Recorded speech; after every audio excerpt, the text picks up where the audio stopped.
After my husband's funeral, the world already felt cold. But nothing prepared me for what came next. My son insisted on driving me home. I thought he wanted to comfort me, maybe share a memory of his father. Instead, he took a turn I didn't recognize, leading me down a winding, empty road. The trees thickened, the streetlights disappeared, and the silence grew heavier. Finally he stopped, put the car in park, and without looking at me said, "This is where you get off." My heart dropped. I stared at him, hoping it was some cruel joke, but his eyes stayed on the wheel, cold and distant. I stepped out slowly, clutching my handbag, watching his taillights vanish into the night. Betrayal cut sharper than grief. My own flesh and blood had discarded me like I was nothing. But if he thought that was the end of my story, he was wrong.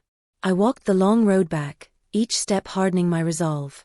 The next morning, I called my lawyer. For years, I had kept control of the estate, the house, and the savings my husband and I built together. My son assumed grief had made me weak, but he forgot I had something stronger than sorrow, memory and paperwork. Within weeks, I rewrote my will, pulling his name from every line, leaving him nothing but the guilt of what he'd done. The day I handed the keys of the family house to Charity, I felt lighter than I had in months.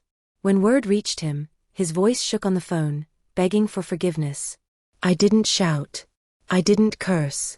I simply said, "You told me where to get off, so I found a new road." And for once, the silence on the other end belonged to him.